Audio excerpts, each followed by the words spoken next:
Welcome to Jackal's Wrestling Entertainment Pod. As promised on this episode, we're going to kick you off with WrestleMania. Then we're going to say our favorite match and moments from WrestleMania. Then we'll continue with a regularly scheduled program in your Raw, NXT, Smackdown breakdown.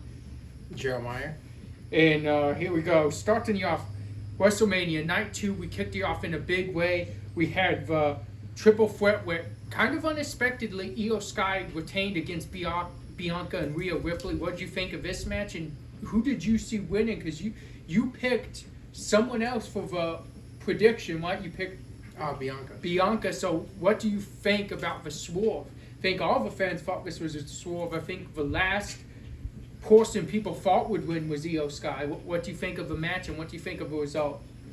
You know, exactly. I mean, first off, awesome match. I think that was a great way to really kick off and set pace for Night 2 of WrestleMania, coming off of how awesome Night 1 was. And no, I mean, just like, and congrats to Io too. I mean, I just think this was kind of like going into the match. She's on the side. They keep pushing them. They keep, one more and rejected this or that. And I think in the end, that cost both Rhea and Bianca. And I think this is not to shut her off. She's an awesome wrestler. It's had a lot of great matches, but I think this was Io's career-defining match. That, you said, everyone had these two, bigger stars, so to speak, in Bianca and Rhea. One of them winning, and Io's like, nope, you tried to forget about me the whole time, and she ended up leaving the night as champion. So I thought it was huge, and I think it's going to be, when you look back at the legendary career of Io, whenever she retires, I think it's always going to be one of the highlights. Yeah, define a moment for sure for Io Sky. Next up, we had the Sin City Street Fight. Drew McIntyre, Damian Priest. I mean, this match was everything I expected. What about you? Oh, it was great. It was fun. You love a street fight. You love that kind of... You at least always have to have one stipulation match like that to WrestleMania. I believe in this one. Most definitely delivered on the hype. These two men killed each other. It was bow and shoe ugly, as JR would say. And Drew came out victorious. Next up, we had Fatal 4-Way for the Intercontinental title. We had Dirty Dominic Mysterio taking the title from Braun Breaker by defeating him, his own Judgment Day partner for now, Finn Balor, and Penta. What did you think of this match and the huge victory there is for Dominic Mysterio? No, I thought it was, again, another great match. Really, because you look, the only ones who have, it was Penta and Braun's first WrestleMania appearances. They both, showed out like they had been on the stage before. I love Spiritu Carlito through the commentary table. That's just a cool moment. Look on Carlito's face when Braun was coming at them. And Dom got the victory, which I think, was a very cool moment because, Dom, he's a heel, but he's also been in that comedic spot before. He's been the beat-up guy, the this or that, so it's cool for him to have his moment. He pinned Finn, correctly? Yep. So, yeah, I don't know how that's going to pay off in the end, but no, I thought it was a very cool match. So I think what you're saying is now you went from that kind of comedic hell to now he's kind of being taken more serious. He's your Intercontinental Champion. People call that the Workhorse title. Yeah, exactly. And we'll see what kind of reign he has, and we'll actually be talking about it when we go over War, too. Next up, this was a 3-minute match. It was a pretty cool moment. We were wondering who Randy Orton's opponent was going to be, and it was Joe Hendry. What did you think of this match and just the moment in general? Even after the match, we saw Randy Orton doing the Joe Hendry pose into his vintage Randy Orton. But what did you think of this? No, I thought it was fun. I mean, we know, like we said, we all wanted, KO. That was the original match. And KO, unfortunately, was injured and will be out for a while. And they say that, Joe Hendry had always been the next plan.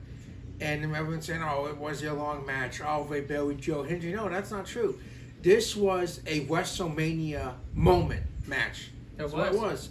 It was fun. Joe Hendry got the pop. Joe Hendry made history, the first ever TNA World Champion or any champion to appear at WrestleMania, have a match on the stage, brought out the title with him. Great, he turned around to pose in the RKO, like you said. He took it out to RKO. But it's fun. It's a WrestleMania moment. It's always going to be remembered, like Sheamus and Daniel Bryan, The Rock and Eric Rowan, or Kane and Chavo, just stuff like that. It was longer than those matches, but you're always going to remember the turnaround into the RKO. Yeah, And something else, like how many people dream of that WrestleMania moment? This man's not with a company yet, and we assume eventually one day he will be. He has a great working relationship with WWE, but he already had a WrestleMania moment. Maybe not the WrestleMania moment, but he had a WrestleMania moment before he's even on WWE. I mean, that's huge. Yeah, it is.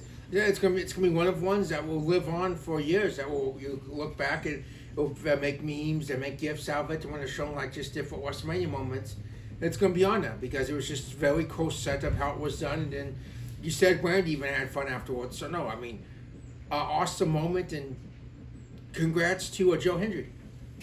Next up, I thought this was somewhat of a show still. A very underrated match, but I thought really good, and there was a story told.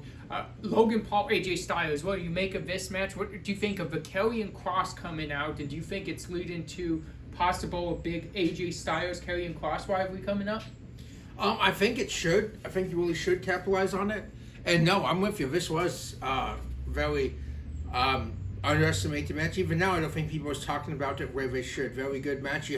There's a story there. Cross, tried to help AJ. AJ did not take the help and led to his downfall in this match. But no, I mean, I think most definitely there should be a story told. And huge win for Logan Paul. Logan Paul says he's full-time, and that one right there propels him towards some kind of title picture, I believe. Whether he wants to go for a world title or even, the Continental. That's a big win on WrestleMania that will propel him to a title match, or Styles may not be done with him yet. Except this match was just because of the actions of the night after. A little odd and a little confusing. So we know going into it was supposed to be Bayley in line with Valkyria against Liv and Raquel. We saw Becky Lynch replace Bayley after she was attacked. And then we saw them win the tag titles here. We'll talk about what happens next night on Raw, but what do you think of this? Why do you think the titles were switched to, well, not spoiling anything from Raw, but eventually going right back for next night? Why do you think this happened, and what do you think of the match as a whole? It was an awesome moment, Cole, but it happened. I mean, Becky's been gone for almost a year. It was kind of odd how it eventually played out. I think for title changes, most definitely for shock effect. And like you said, we'll see, talk about it on Raw. But no, it was, again, another WrestleMania moment because, we hadn't seen Becky in the ring since, I want to say, last May. And that's still cage match with Liv Morgan. So Liv's face most definitely sold it. And she comes back against Liv Morgan, which was a cool moment in that itself. Great WrestleMania moment for Lyra Valkyria, or Force WrestleMania 2, I believe, much like Penta and Braun Breakers. And a great WrestleMania moment, and like you said, we'll see where things go when we start talking about Raw, but I think it served its purpose for WrestleMania. So you think it was kind of another, so to speak, kind of as for the moment, not as much as for the story or the match. It was kind of like a moment thing. Yeah. It made a big WrestleMania moment, like women's take champs. Exactly, but I think even though I think it'll go into story too, if done right, and we talk about Raw and see where that leads to, it's going to really, long term, it's going to make for a pretty interesting story. So before our main event, we had Stone Cold come out and announce the attendance. I think that kind of let everyone know Stone Cold was going to have nothing to do with the main event because they gave the people their Stone Cold appearance now. But then we go on to our main event, Undisputed WWE Championship match, Cody Rhodes and John Cena. We saw John Cena walk away with his hands raised thanks to help from Travis Scott. So that's where I want to start. Ask you about the match, but I want to start on the Travis Scott thing. Think we know why it was done. Travis Scott, if you add up his social media following from everything and WWE's social media following from everything, he has 15 million more followers than a whole company. I think we know why it was done. They're trying to get the eyes, these Travis Scott fans, these 15 million, we're trying to get them to see that, oh, hey, your guy Travis Scott that you follow and you like his music and this and that, he's on WWE, he's on the biggest night of, WWE, WrestleMania, and he's making an impact for it. But, in my opinion, I just don't think a WrestleMania main event was the place for that. Maybe a Backlash main event, maybe a Nutter Show main event. I just don't like that your WrestleMania main event ended with a celebrity guest making an impact in on who walked away as world champion. What do you think of that? That's where we'll start. No, I agree with you with that extent. It could have been done different. I mean, even if, say, before the match starts, you have him make his entrance and you know he's out there, you know he's at ringside, and then he plays a part into it. I agree that most definitely WrestleMania event should not be stopped for, what was it, 3 minutes? 3 minute Travis Scott entrance, yes. Should and not John be doing Cena and Cody just looked off for 3 minutes of your WrestleMania main event. I'm not huge on that. No, I'm not either. I don't think that should have happened in that way. And no, I agree with you 100% that, like, it, maybe you said a different pay-per-view, even if you did that, like, on a Raw or Smackdown or something. But, see, I think if you're going to have him be an integral part of it, okay, but make his entrance before the match. He comes out, he's out there, he's ringside before John Cena and Cody even come out. You know he's out there. He could have been by the commentary table, he could have been sitting there, you establish his presence. And then if he plays into it, okay, but we've already established he's there because you go back to SummerSlam 2015. You look, Jon Stewart cost John Cena a match against Seth Rollins to become a double champion, the United States WWE champion at the time. But Jon Stewart did not make no elaborate entrance. You knew he was there already. He was either front row or he just had I'm not sure exactly. I think he was just ringside and he came out later on. I'm not sure, but there was no elaborate entrance for it. There was no, big deal out of it. That you could have, like I said, had him before and just had him side, have him just, you knew he was there already. But no, I agree with 100%. I just don't think that part was done correctly, executed correctly. But then let's get to the match in general. But we have a new champion. We have John Cena as the new champion, and he said he's going to ruin the company because he's taking the title and they're going to have to make a new title and it's never going to be the same again. What do you think of Cena as the champion and just his post-press conference comments like saying he's going to make them make a new belt because this title is not coming back, he's taking it home? Oh, yeah, just extremely very different, going into this heel persona of John Cena. Now we have in WWE a 17-time world champion breaking Ric Flair's record. So that in itself is very cool, very history-making.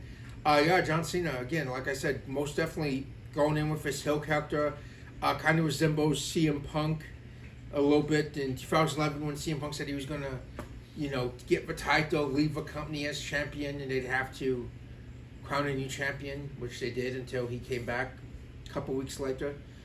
And John Cena, yeah, he says he's going to retire. This belt's going to stay with him, so whatever belt they bring will always be secondary, will be a paper champion, so to speak. It will never be the same WWE championship that all these legends have held that we associate with WWE.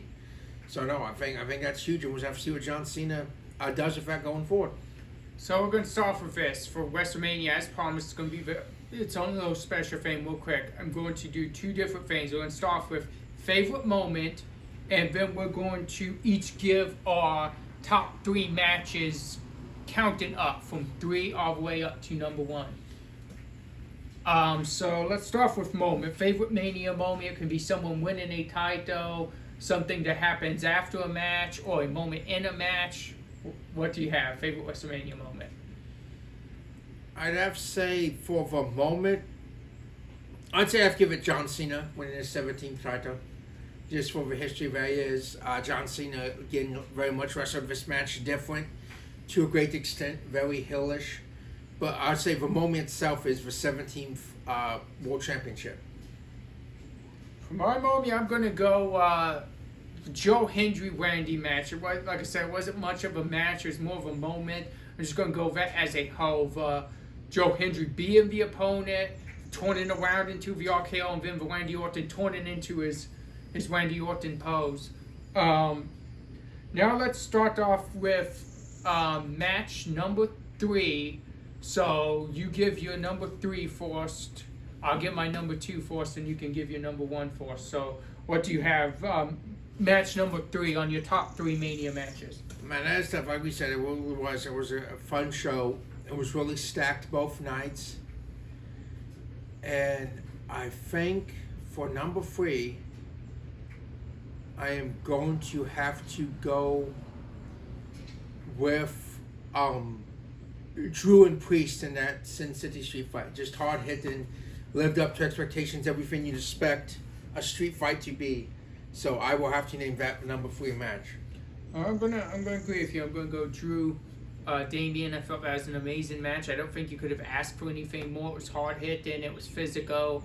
A lot of weapons used, what you want to see with a street fight. So I have to agree with that. For number 2, I'm going to start off for number 2s, and I'm going to say for triple threat for the Women's World Championship, Io, Bianca, and Rhea. I thought that match just came out and just it was really hard to follow, so to speak, on night 2. But speaking of the Sin City Street Fight, they did a great job starting off with 2 blockbuster matches on night 2 of WrestleMania. So I'm going with that triple threat. Yeah, same. Not to mirror you, but I have to agree. I mean, I have to go for women's triple threat match as number 2. Great match. Like I said, really set the pace for night 2. Shows you just how big WrestleMania is. This could have main evented any pay-per-view easily.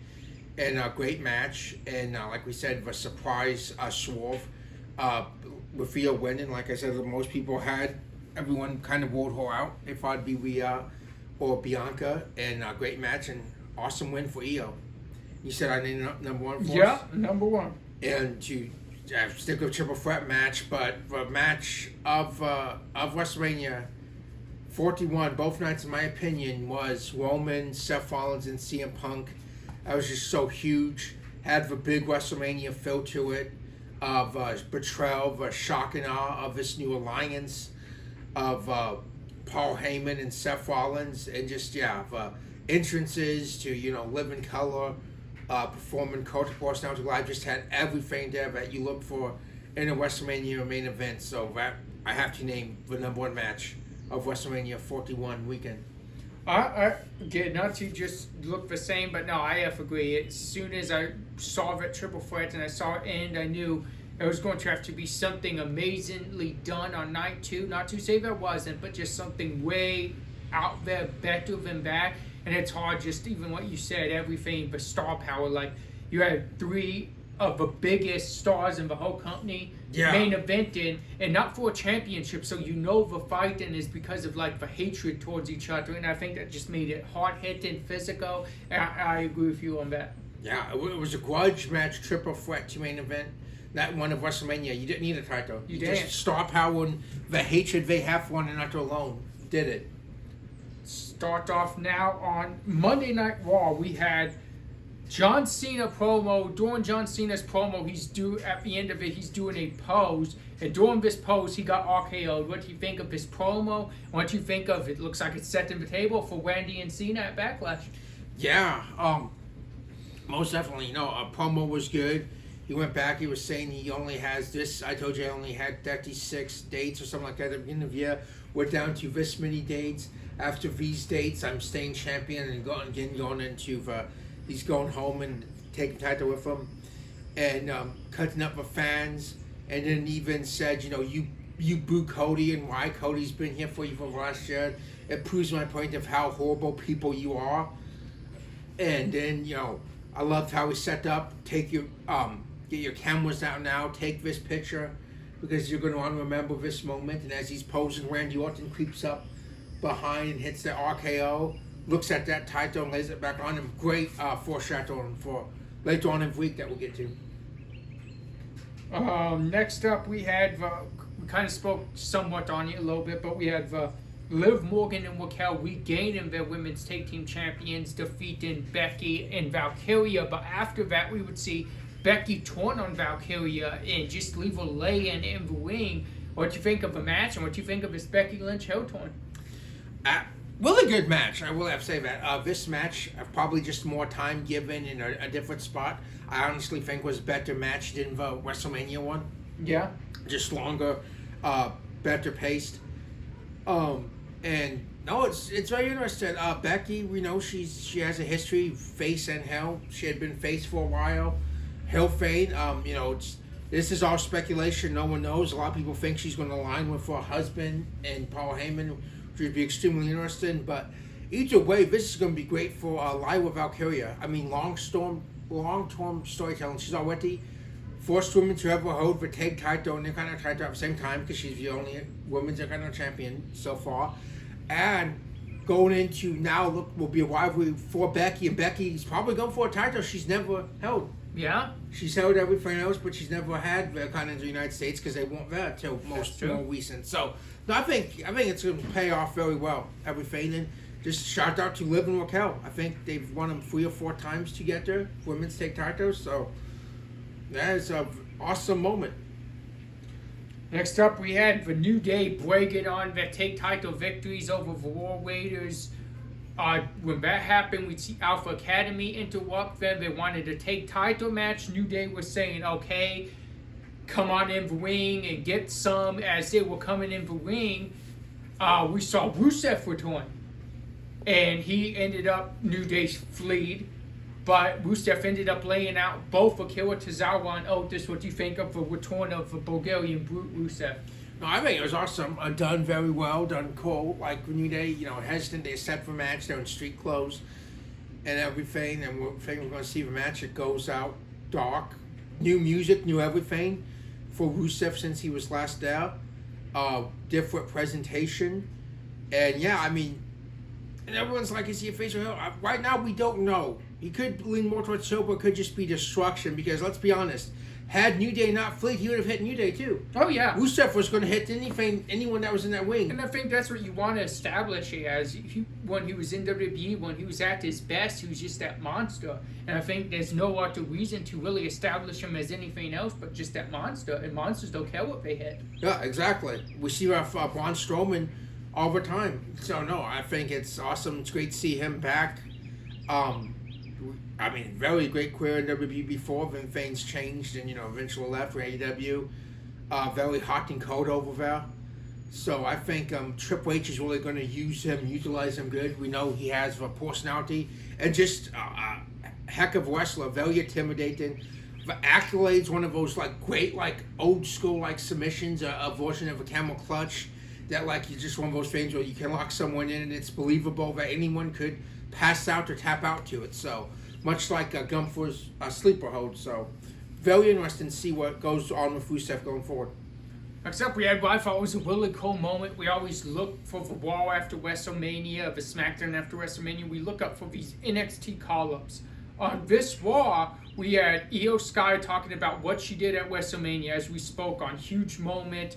It will be in WrestleMania history books forever and go down as one of the better women's matches, I'd say, of all time in WrestleMania history. And then when she was talking, she got interrupted by Stephanie Valcour, who challenged her to a match. And we saw an amazing match before Roxanne Perez and Julia both interfered and left the 2 women laying. But what do you think of the promo, the match? Is Valcour up on the main roster? Is that what we're seeing? Is the women's NXT champion on Monday Night Raw?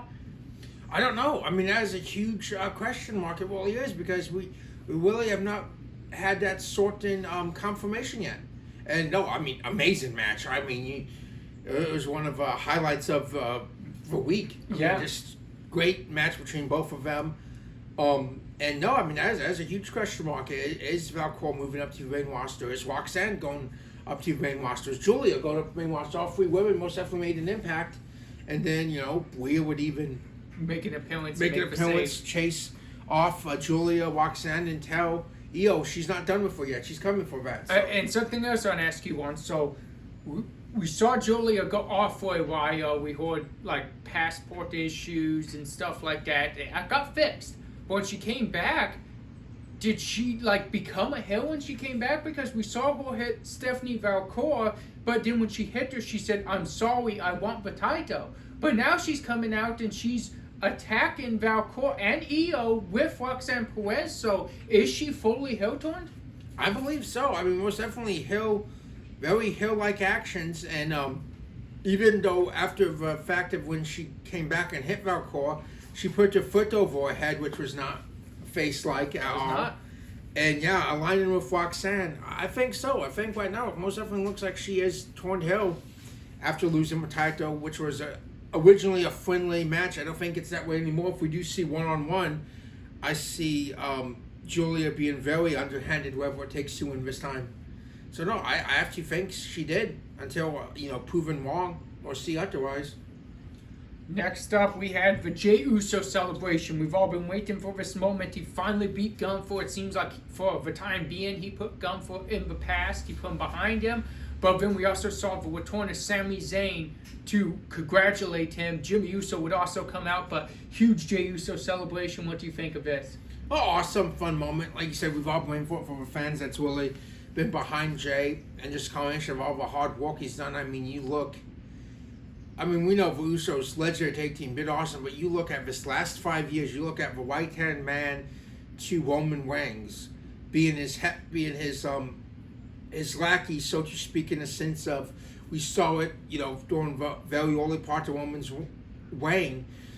Who's going to take on Roman? Okay, well, on Smackdown, you're going to take on Jey Uso or this or that. We saw it from Daniel Bryan to Edge to Kevin Owens multiple times. And just kind of like you go through Jey, then you eventually get the tribal chief at wherever pay-per-view it was going to be at. And so doing that, and then Jimmy comes back from injury, and then he goes from his dad to he steps right back into the tag team picture with Jimmy. They have a long title ring and all that, and then, again, you go try and speed this up a little bit, but you go for a history, single, now you've just established he's won Rumble, and you finally get there. It's an awesome moment for fans. Well deserved. He has put in a ton of hard work in the last 5 years, really helping establish himself as a single star as well. Great to see Sami Zayn back. Great to see Jimmy still there, celebrating with his partner, and be very interested to see who is going to step up to Jay now that it looks like at the moment Gunther is in the rear view. I got something for you. It's my prediction. Jay, we saw the week after WrestleMania, Jay don't have a Backlash opponent yet.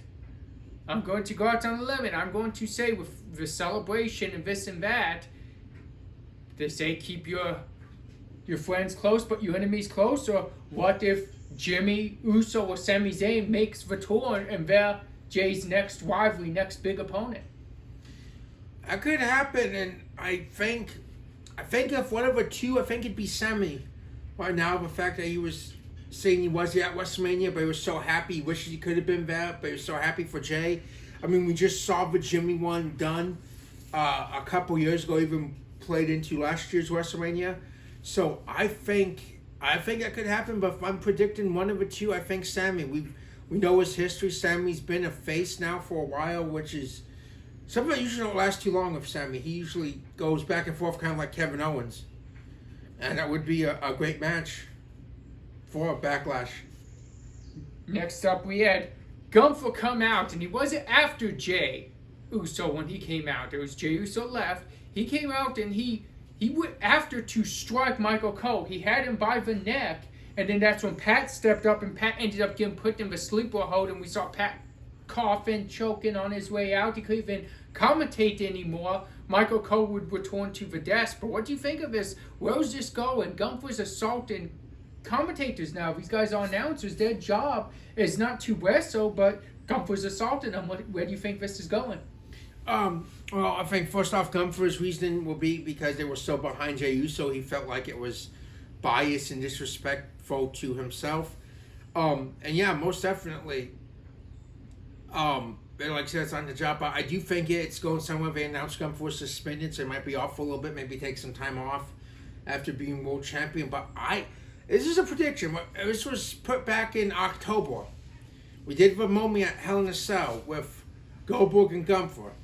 We saw that maybe around a little bit after that, in November sometime, we saw Goldberg announce on like ESPN or something he will have one last match in the he's training to make it happen. And I think that might be what this is leading to. I mean, Goldberg, we know, former football player. Pat McAfee, former football player. I think it's going to be, I don't think Pat's going to have a match with him. We've seen Pat wrestle before, but that's not really going to get Gunther back because just nothing against Pat, but he's not in the same league as Gunther. No. But I think it's going to lead to that retirement match for Goldberg. I think Goldberg's going to come back and do Pat the solid and go after Gunther and we're finally going to see this match and see Goldberg's last outing as a performer.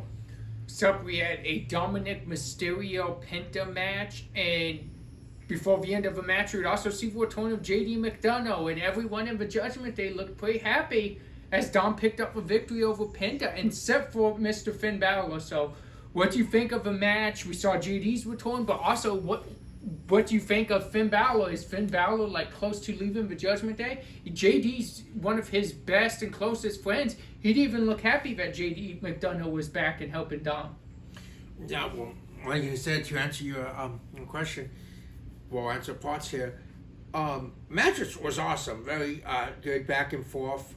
Again, I think like we were talking about WrestleMania, Dom's on that moment. I think now we're even in underhanded ways we're establishing him as a champion, as a heel champion. JD most definitely helped him win, came back, and I don't know. I think Finn. It looked like it was part of a plan. It looked like Dom knew, Liv, Raquel, even Carlito knew, and Finn looked like he was left out. Like, hey, you're back, man. Yeah. And I had no idea. I think that I think they've kind of gone to.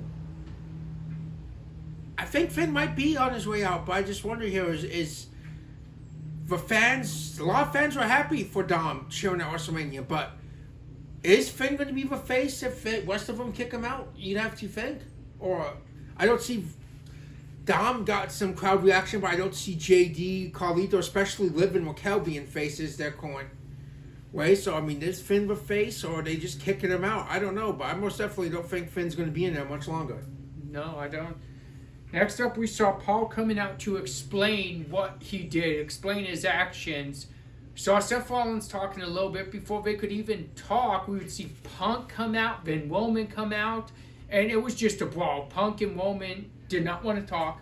No. They didn't want to say anything. They came out. They wanted Seth Rollins, but even more than that, they wanted Paul Heyman too. We saw Roman Gimli spear Paul Heyman, and we saw the introduction of the next Paul Heyman guy. And I think this is huge for Braun Breaker being a Paul Heyman guy.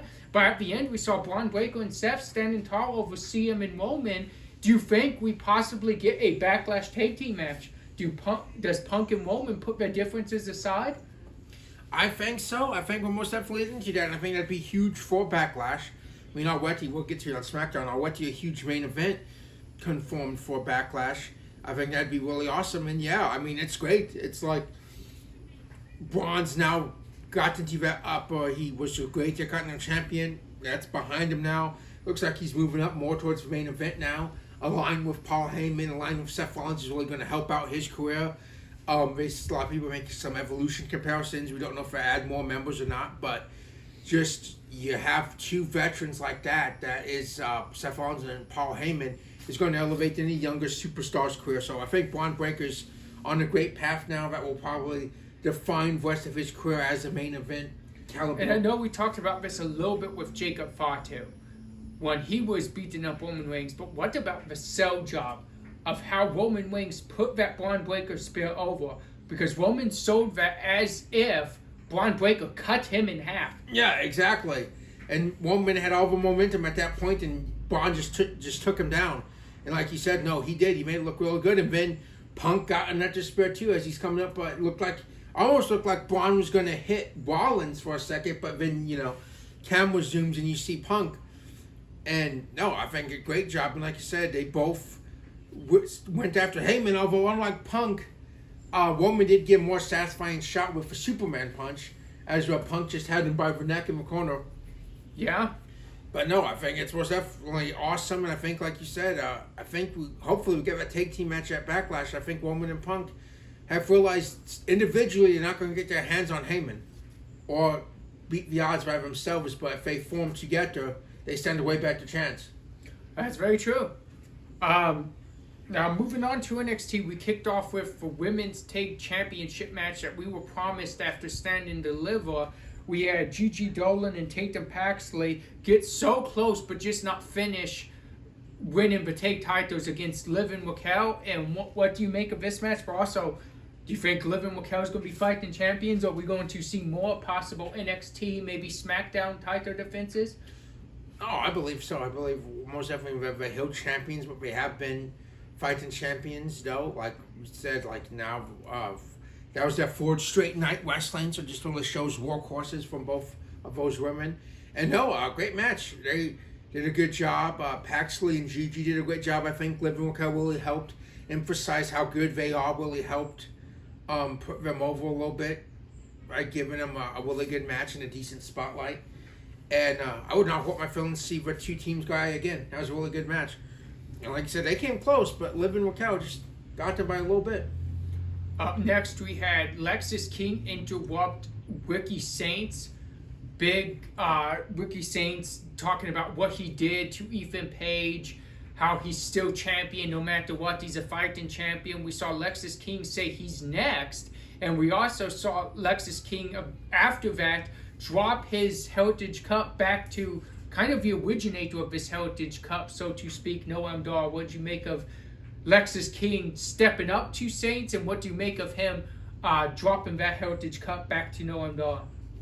Yeah, I think it's good spotlight for King. Getting into, he's done a good job with the Heritage Cup, and now he's stepping into the minor title picture of loss to Noam Dar. Do not think hurts his momentum in any way going into the match with Saints. And it's like you said, Noam Dar's been very synonymous with that Heritage Cup.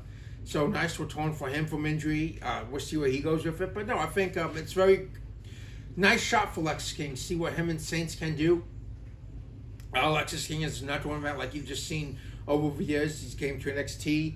He's really stepped up his game, his promos, his wrestling. So we'll see what he does here. And I don't think it'll be long before you see Lexis King on more Smackdown myself. Next up, we had Thea Hell against Fallon Henley. What'd you make of that one? No, I thought that was a pretty good match. Thea Hell on rise up in rankings a little bit as a singles competitor. Again, we just see the dysfunction from Fatal Influence. They're just not getting along. They're not firing on all cylinders. I think it's only a matter of time before we see the end of this faction, unless they turn things around. But no, I think very impressive for Thea Hell. Next up, we had Trick Williams and Oba Femi kind of getting into it again. We saw possibly that they're going to challenge each other for the NXT Championship once again, but we get a guest, so to speak, and it wasn't Javon Evans this time.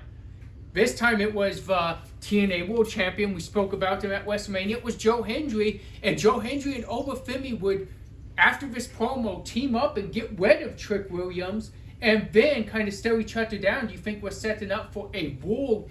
We saw the X Division champion. We saw Moose challenge Oba Femi as the TNA World Champion challenging Oba Femi next, do you think? It could be. I mean, like I said, he came off of a huge WrestleMania momentum that we've seen Joe Hendry on NXT many times. He challenged, it was pay-per-view, I want to say Battleground or something last summer. He challenged Ethan Page. Came up short. It may have been after Battleground. I can't remember exactly which pay-per-view, but we saw that last summer. And then we could see him at the taking on Oba Femi. Worlds Collide is also most one coming up though is going to be. No, we have Battleground coming up, and then Worlds Collide. So yeah, we could see that as kind of a little preview to Worlds Collide too. And yeah, Trick, they just don't like his attitude. He's been very angry, bitter as of late. But I honestly think that Trick's going to be. We didn't see him this week. For WrestleMania week, but I think the draft's right around the corner, at least according to speculation, and I think we're going to see him go Raw or SmackDown. I think Trick's time in NXT is done. He's done everything he can do in NXT, so I think we'll see him thrive on Raw or SmackDown very soon. But no, I'd be down for Oba Femi and Joe Hendry match. Next up, we saw Dog State taking on one half of No Quarter Catch Crew, or one fourth, so to speak, and Javon Evans. What do you think of this match, and what do you think? We saw the Western No Quarter Catch Crew look on, but what do you think they're thinking when their guy, because he didn't see them, he went out and he got Javon Evans because he was next to him to take on Dog State. Do you think they're kind of wondering why he got someone else instead of finding them and coming back to his team? Do you think they're looking on, wondering what's going on, and also how big of a win is that for Dog State? Again, no, Dog State just has a ton of momentum right now. They keep riding. And it's very much like, we kind of question a little bit, see what was going to go on, what first happened. So far, the booking's been great for Dark State. And that is a nice win. And Javon Evans seems to have an issue with these guys. He might, try. They might, if they could work something out, all four of them could go after Dark State and see how that goes down. But no, I mean, you can't blame him in the sense that he was watching. They just did the Bloodsport indie promotion over the last week. They didn't bring him with them. Yeah. So, and he's justified to an extent. They weren't around when it happened. Javon Evans was there. They both won in fight. So, no, I don't see any harm in that from his side of things. But, no, good match. And, again, just more momentum for Dark State. Next up, we had our main event, our NXT Women's Championship match that we were promised after Stand and Deliver, before even Valcourt challenged Io. So she wrestled Saturday, she wrestled Monday, she got attacked Monday, and then she defended her NXT Women's Championship successfully against Roxanne Perez. What did you think of this match? Great match, and I know I've been there, so I honestly believe now that was Roxanne's swan song. I do too. NXT, one last match. We've seen her on SmackDown throughout most of year so far, and I think she'll be going to one of her brands soon.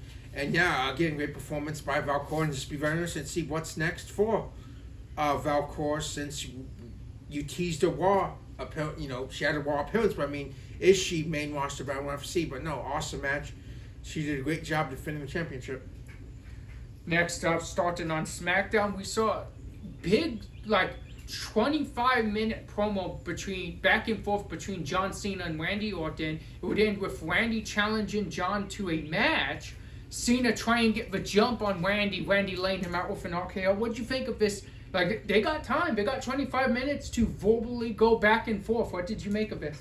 I thought it was awesome. I mean, I don't know how you could have really went, and it's great to see it's going in this direction. Now you're doing John Cena's retirement tour last year without his greatest rival of all time. I mean, and he's had so many. You have to think of Edge, you have to think of Triple H, Shawn Michaels, Batista, but none of them through different times, and that was WWE has been intertwined with each other as much as these two. Through just, way back to the mid to late 2000s, and, we've seen them, pick back up in 2013 for the WWE Championship unification. We even saw it a little bit in the era of the more recent, when they split brands up again in 2016, 17.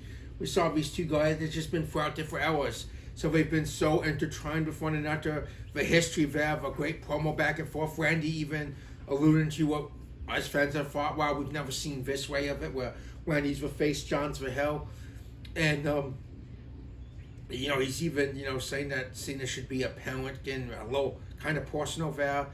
John Cena taking shots at his family, and just a great back and forth. And then Cena said he's going to do Randy a favor, but he's going to beat him in his hometown of St. Louis. So, I mean, I can't wait right now. Well, your main event for Backlash already with Randy Orton and John Cena for the championship. And yeah, John Cena almost did get them, but Randy Orton once again hit the RKO.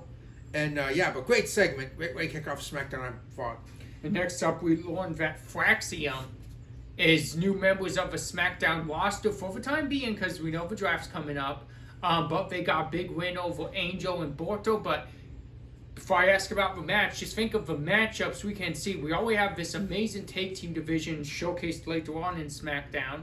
But just think of the matchups you can have. Fraxium against the Machine Guns, against DIY, against the Street Profits, against Pretty Deadly. Just think of all these matchups you can have with Fraxium on SmackDown. I'm excited. What do you make of the match, and what do you think of all the options that we could have with Fraxium as a tag team? Oh, no, I think it's awesome. I think really, in WWE especially, but not just in wrestling as a whole, I think since this SmackDown's expanded to 3 hours, although this year, SmackDown's became a hotbed for tag team wrestling. Great tag team matches, really a spotlight on the tag team division. And you add Fraxium to it, I think that's great. I'm very happy, like we talked about on here before. But like you said, I'm happy they kept them together. We've seen the teases on NXT that they might go force each other, especially after losing the titles to Hank and Tank that we talked about last week's show.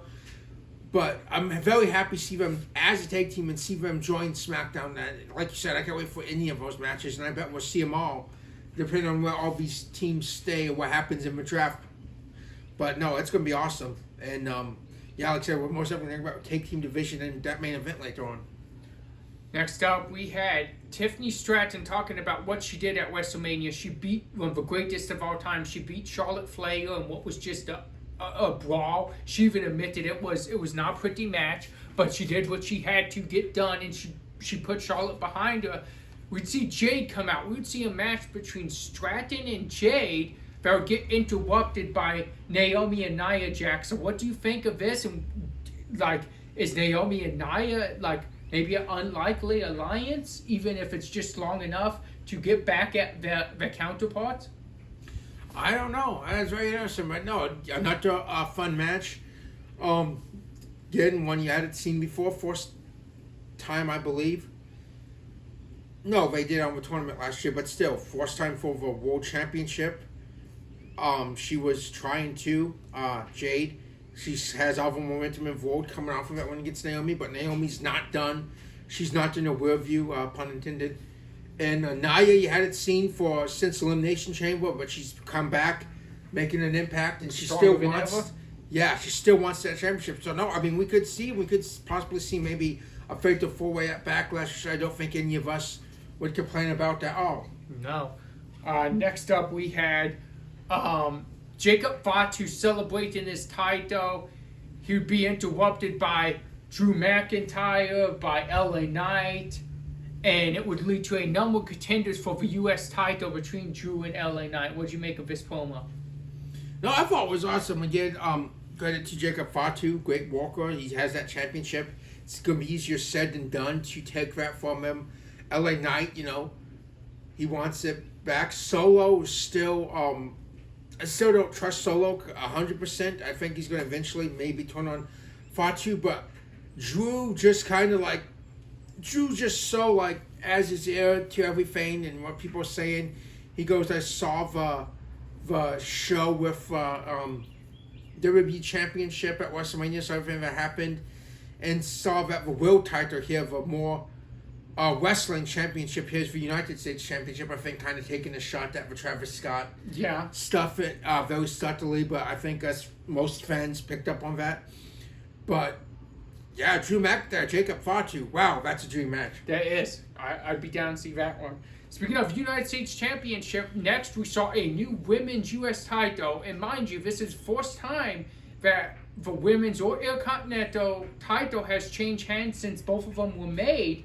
We saw Zelina Vega finally achieve this big moment, get that singles title. She beat Chelsea Green. What did you make of this match? And also the fact that it was mere minutes before her real-life husband made his return back to WWE. No, I thought it was awesome. Chelsea Shudder, of course, she did a great job as champion. She helped establish that title. Willie Gear, she was the first one. She did a great job. Many great matches, great defenses. And now Zelina, congratulations to her. She has, we've seen her with the Queen of Ring before. We saw her with Tag Championship. This is her first singles title, to my knowledge, in WWE. No, it is in WWE, period. Or first singles title. I don't know if she ever won one elsewhere. But just huge congratulations to her. She's someone that she's done everything they've asked her to do. She's, wrestled. She's been a manager for a good part of her career. So it's great to see someone like her really get the moment that she's deserved and put a lot of hard work towards. And I can't wait to see how she will be as this champion, because we'll most definitely see the underdog face as a champion over the Elegant Hill. So very different approach.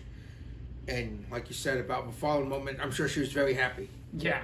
Next up, we would see The Miz, and you knew something was going to happen. He said he gave Melo a Andre the Giant chain, congratulating him for winning that Andre Battle Royal. Miz said he was going to get something off of his chest. He was going to go out to the ring. Melo said, do you want me to go with you? Miz said, no, you stay here. And this is when you knew something was going to happen.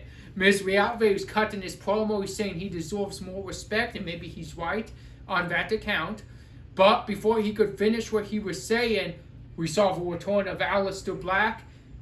Black mask to The Miz, and we have Aleister's first match on WWE since his return next week against The Miz. What do you make of the moment and the return? awesome. I'm gonna tell you something was happening when Miz set up a promo. You knew that a lot of us were kind of expecting it would be Alistair due to the vignettes. And yeah, it delivered. Miz, I've handed it to him. I would have been long gone during that entrance, but yeah, it's the same Alistair that not the one we saw right before the release where he had changed up a little bit, but the same music so far, same package so far as to difference for Rusev music wise. But no, great to see. I mean, you had Rusev on Raw, which was awesome. You had Alistair on SmackDown, which again just confirmed speculation. But you know, Alistair is so underrated and so good. We saw him live on AEW a few years back, and every arena, and even though it was different, you know, music and stuff, his entrance is so awe-inspiring. It's just the presence he has. You feel that when he steps on the entry ramp. You're completely right about that. yeah. So I mean, it's just awesome to see him back home. I think he's been wanting to be there for a while, and yeah, Triple H he's most definitely in better hands now. Not knock on Vince, just it wasn't Vince's guy. But with Rusev and Alistair, they're going to be utilized very good moving forward on SmackDown. But yeah, that's awesome. And I feel bad for The Miz next week. Next up, we had Jacob Fatu learning who his opponent would be, and it will be Drew McIntyre by disqualification. When he was about way for the Claymore on LA Knight, we saw Priest pull Drew out, start railing on him, and then it would lead to a kind of shoving match between LA Knight and Damian Priest because LA Knight's like, you cost me my U.S. title match. He said, I wanted my belt back. You cost this shot for me. So they started pushing each other. Then Jacob Fatu made short work of both men. What do you think of this? Just this big like brawl in general, but also do you think it stays Drew and Jacob Fatu, or does Nick Aldis maybe make it a fair four-way at Backlash? That could be. I mean, that's a very real possibility. Or it is between them to a point when the other ones interfere. And yeah, no, I mean, I don't blame LA Knight. Priest blatantly did not care, just cared about payback, cost him the match. I'll give it to Drew setting up for even if one-on-one or multiple person will just be an awesome match. But another question I have, why was Solo helping Drew? I know Solo's had his problems with LA Knight, but he's helping Drew to, it's not just a match to make sure LA Knight loses, but by Solo's way of trying to make LA Knight lose, it was going to give a match to Drew and set Even up. Drew looked shocked at that point. I don't think Solo's looking out for Jacob Fatu. I think everything Solo does still now is self-serving. And I think that's eventually what maybe Jacob Fatu's going to get tired of, and who knows. I'm predicting at SummerSlam you're going to see that big blow-off between Solo and Jacob Fatu. I think it's building up, and I think you're giving it time to happen at the next biggest event, because when you see this is going to be a blockbuster match. Yeah, most definitely. The history's there. And, you know, like you said, Drew looked good because, remember, Solo has not been in the crosshairs of Drew since his payback for everyone that screwed him over. Yeah. And maybe Solo's trying to keep it that way. Maybe Solo's trying to maybe even at the expense of Fatu possibly.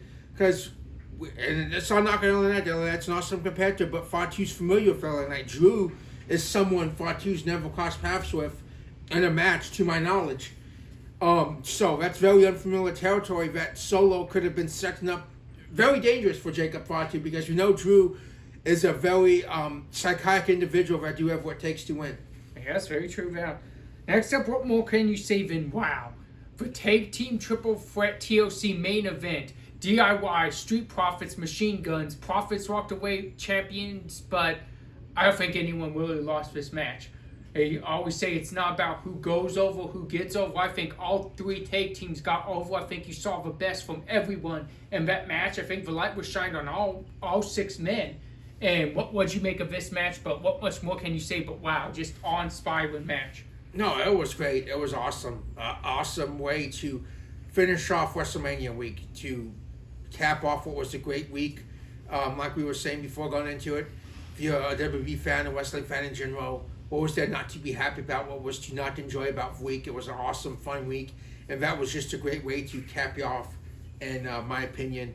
And yeah, and all these teams, like you said, no matter who won, but they all got over. They all did great.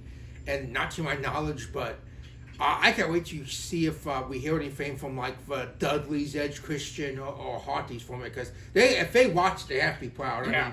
I mean, these men gave a modern take on their masterpieces from back in the day, and it was an awesome match. And huge congrats to the Profits. Won it, had a huge celebration, finished SmackDown off, rightfully so. And yeah, that was a great match. Shout out to all 6 men. I've heard a lot of people going around saying that this is the Machine Gun's best WWE match, and I don't know, it's hard to argue, but people saying that this is why they got to WWE, because of matches like this, and they got to WWE and they finally, they put on that X Division style match is what people are saying about it, and it's hard to disagree with that.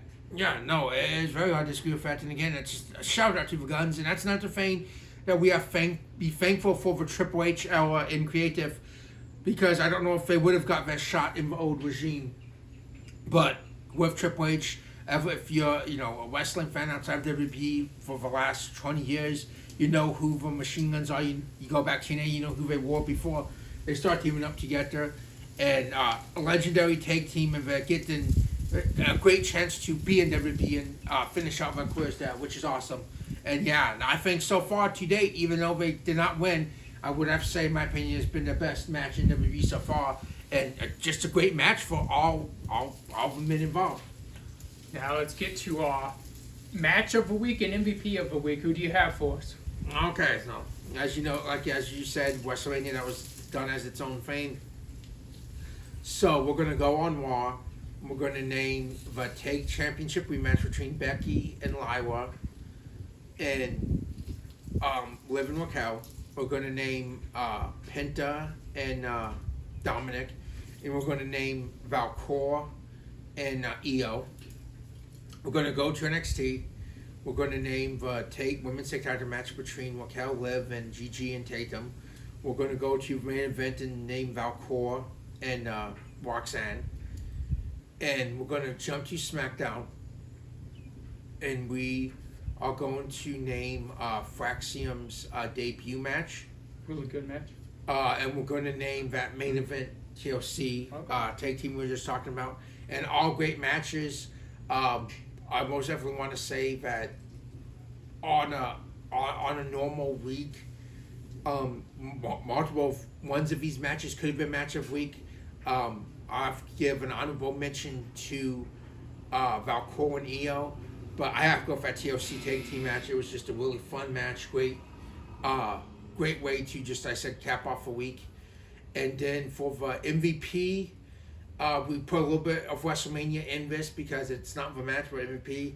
I'm gonna go with Randy Orton. Had the moment at WrestleMania, came up, that crowd got crazy when you saw him come behind John Cena. The back and forth promo with John Cena. He laid John Cena out again. Both ways kicked off Raw and SmackDown by laying out the champ with an RKO. So I have to give the MVP of week to Randy Orton. Well, it just turns out that that's a great segue for retro throwback match of the week, because we're talking about Backlash, we're talking about Randy Orton. And we're just talking about this run that he's been on. And it's important to remind people he's been on this one for years. And I want to spotlight a match that not a lot of people talk about, because it was during a time where people were uncertain about things and not talking about wrestling or really anything as much. But I want to talk about the greatest wrestling match ever. Backlash 2020 does not get the spotlight as much because everybody's talking about COVID era and this and that. But if you look at Edge, Randy Orton, it was not the greatest wrestling match ever. I think that's debatable. I don't really think that was completely it. But it's up there as one of the greatest Backlash matches ever, in my opinion, on the fact of everything they put into it. And you can even listen to interviews from Edge and Randy after the fact talking about what they wanted to do to lead up to this, to make this different than every other match, and how much work they put into it. And they spent because it was taped, they spent over an hour doing this match because there's no crowd, so it wasn't necessarily live, and they spent over an hour setting up this match and doing this match and cut and editing and fixing this moment here and that moment there and doing all of this work to make it what it was. Go back and watch that match. Yeah, most definitely. Like you said, a very uncertain time here for everyone involved. And that was a great match, very fun to watch, and a great escape at the time. And they did. They put on a really good show, so much so that I think Edge got injured legit doing that. And yeah, it was a very forgotten classic. Yep, and people don't talk about because it was doing the time with no fans, but I still appreciated for work, and I appreciate what work they did together. I think you mentioned Randy as the MVP. Perfect segue. Yeah, exactly. Thank you guys for joining us. We'll see you guys next week.